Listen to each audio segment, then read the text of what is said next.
it's not a cost of doing business. This is a serious trust issue with our customer. But I also want to say there's 268,000 people who came to work this morning at Wells Fargo trying to do their very best to serve customers, and they do it wonderfully every day.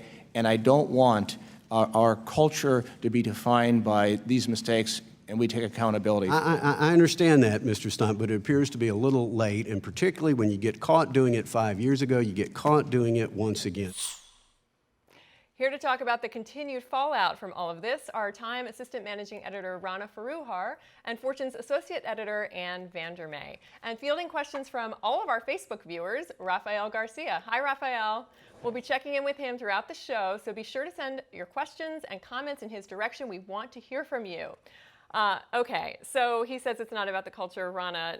The masses, it's pretty collective agreement that it is the culture and much more than that. But are you surprised that he still has his job? I am, actually, and it's interesting. I think one of the reasons that this has become such a big deal, because the losses in comparison to, say, even something like the JP Morgan London whale trading scandal a few years back are minor. Tiny, right. But people can understand this. This Right. isn't something like crazy spliced and diced CDOs blowing up. This is just straight up fraud, just opening up accounts that were phony. And I think it really has provoked outrage. And it's also provoked, a sense of awareness that the culture of banking, and I got to say, not just at Wells, is problematic. There's any number of studies to show that the incidents of malfeasance are higher in this industry than in many others, that many professional bankers have witnessed colleagues doing things that are not in the company's best interest, not in clients' best interest. So it is a widespread problem. And Ann, his reaction is, he's basically saying, I didn't know about this. This was rogue employees that were not following the rules. But come on. I mean, number one, that's not an excuse. If you don't know, that's just as bad. And he's saying he had nothing to do with even the compensation, but he's the chairman of the board. So what do you make of all that?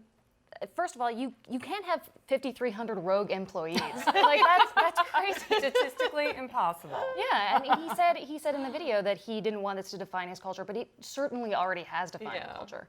I think when you have these kind of compensation things in place for employees, they react in response to that. You saw that on the ground with employees, opening these false accounts to get that little bit of kickback. And I think, because he is the chairman of the board, he has all the power. It's insane to sort of pass the buck like that. Okay, we're going to go to Rafael for a minute because I think he has a question related to this. Rafael, what do you have for us?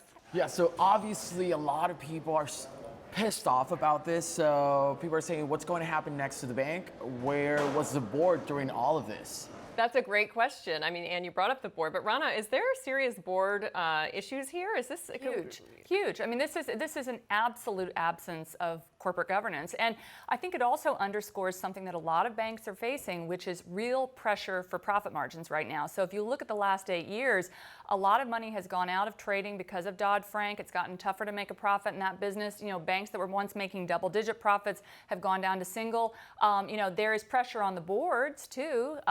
As there is on all C-suite folks to make those quarterly profits. And so I think that, the fact that this was happening in the consumer division and maybe people were sort of turning a blind eye to this, it reflects that profit pressure. And he's chairman of the board and CEO. Does that pose a problem? Many banking CEOs do also hold the chairman spot, Jamie Dimon being a good example. I think it does, and I think you've seen a trend away from it. 10 years ago in the United States, this was really common that the same person would hold the CEO spot and the chairman spot. Now it's much less common. You're seeing it's kind of falling out of favor, and that is because long-term shareholders don't make as much money when the roles are combined, and it costs companies more. You think it would cost less to pay one person to do both jobs. It actually ends up costing more. Interesting. Rana, Janet Yellen testified in front of the Senate Banking Committee this week, and she was asked, well, why don't you just, how come you haven't caught Wells Fargo? Why don't you break them up? I mean, that's not really her job. Well, it's interesting. The Fed does have a role as a regulator. And I spoke to Janet Yellen several months ago, and she said that actually this was an area that she was planning on focusing on. So I think that this was already coming. I think she said that there's going to be a close look at, at how these institutions are run. They're also talking about upping capital requirements on the banks. They're already having to hold a lot more capital than they did. That's one of the reasons that their profitability is down. That's probably going to be coming. I think the bottom line in all of this is that banks are going to start to look much more like utilities than they did 10, 20 years ago. And as you said, Stump is going to lose his job, we think. I would be surprised if he comes out of this unscathed.